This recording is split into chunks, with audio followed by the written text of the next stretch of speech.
Hoje nós vamos falar sobre os 3 diferentes tipos textuais: a narração, a descrição e a dissertação, e quais são suas características. Bom, a narração é aquele texto em que o enunciador relata as mudanças que vão acontecendo progressivamente num tempo. Então, ele vai falando elementos concretos, mas que são distribuídos no tempo, numa progressão temporal. Então, há um fato em determinado momento, e depois desse momento há outro, e depois desse outro momento há outro. Então, cada fato é como se fosse um elo no tempo, criando uma narração. São fatos que são distribuídos ao longo de um tempo.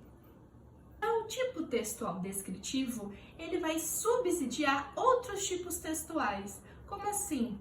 Bom, às vezes dentro de uma narração há um pouco de descrição, ou às vezes dentro de uma dissertação há um pouco de descrição. Você precisa lembrar que os textos do mundo, eles geralmente apresentam características predominantemente de um tipo textual, mas não só desse tipo textual. Então, um texto predominantemente descritivo pode conter parte narrativa. Um texto predominantemente dissertativo pode conter parte narrativa, certo? Eles podem se misturar dentro dos gêneros textuais. Mas é importante lembrar que eles são tipos textuais diferentes, com características diferentes, que dão sentidos diferentes para o seu texto. Bom, então, um tipo textual descritivo é aquele texto em que há relato das características de algo. Por exemplo, eu poderia descrever esta caneta. Então, por exemplo, essa caneta possui tinta preta, escreve em lousa branca, possui uma tampa também de cor preta, o corpo é na cor branca, com ilustrações e escritos na cor preta. Enfim, poderia dar uma série de características de qualquer coisa. É isso que é descrever. Bom, lembrando que a descrição trabalha com elementos concretos mesmo, tá? E é como se eu tirasse uma fotografia daquilo e fosse descrever. Então, não é uma coisa que vai acontecer durante um tempo, não. É como se eu tirasse uma foto, pausasse aquilo no tempo e descrevesse. Por exemplo, numa partida de futebol, quando um jogador faz gol e um fotógrafo tira uma foto, ele paralisa aquela cena. E ali nós podemos ver as características do que estava acontecendo. O tipo textual descritivo, ele tem essa característica de simultaneidade. Por quê? Se todas aquelas coisas que estavam acontecendo, por exemplo, na partida de futebol, ficassem paradas, como numa fotografia, e eu pudesse descrevê-las daquele jeito que elas estão. Então, eu não posso mudar elas no tempo, elas estão paradas. E a bola entrando no gol, um jogador escorregando aqui e um torcedor lá no fundo gritando, isso acontece ao mesmo tempo na fotografia, certo? E eu conseguiria descrever essas características todas, mas é como uma fotografia parada no tempo em que várias coisas acontecem simultaneamente. Bom, a descrição também pode ser um recurso argumentativo. Então, como eu falei, ela vai subsidiar outros tipos textuais.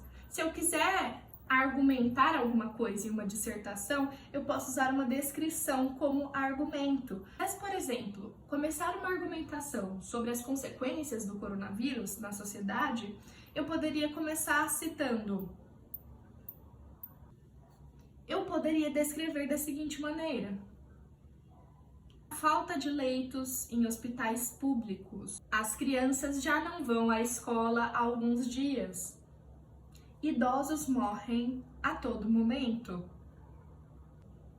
Crise econômica se instala no país. Então, o que eu fiz? Eu dei uma fotografia do momento atual que estamos vivendo, descrevi o que vai acontecendo simultaneamente no Brasil, na sociedade brasileira. Eu começar a convencer a pessoa que vai ler a minha dissertação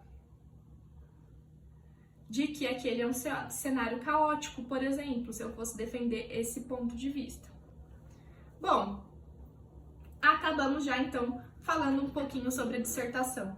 Nela, nós temos uma interpretação genérica da realidade. Então, nós vamos pegar uns fatos e vamos interpretá-los com a nossa visão de mundo.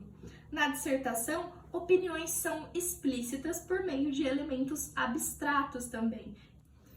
E na dissertação, os fatos não precisam ter progressão temporal como na narração. Na dissertação, eles precisam ter progressão lógica. Então, um argumento ou um fato precisa estar logicamente relacionado a outro e a outro e a outro, certo? É importante lembrar que os 3 tipos textuais vão propagar a visão de mundo de quem escreve o texto. Nos 3, certo? Por exemplo, se eu estou descrevendo alguma coisa, eu estou descrevendo aquela coisa de acordo com a minha perspectiva. Então, eu vou colocar as características que eu acho relevante e não as que a minha mãe poderia achar relevante, por exemplo. Lembre-se que a visão de mundo interfere em todos os tipos textuais. Detalhando um pouco o tipo textual narração, vemos que existem elementos da narrativa e eles são o narrador, os personagens, o espaço e o tempo. É interessante lembrar também que a narração é um tipo textual, ou seja, ela pode estar inserida em vários gêneros textuais, sendo eles literários ou não. Além disso, é importante dizer algumas coisas sobre o narrador. Um dos elementos mais importantes de uma narrativa é exatamente o narrador. Por quê? Porque ele é o responsável por contar a história. Então, o que vai estar lá escrito ou falado é a visão dele, o ponto de vista dele. Ele que vai escolher qual que é o foco narrativo, ou seja, qual que é o ângulo que ele vai contar com uma visão mais de vitimismo, ele vai contar como se ele fosse um herói, qual é a perspectiva que ele tá vendo aquela situação. Então, o narrador, ele sempre vai contar uma história a partir do ponto de vista dele.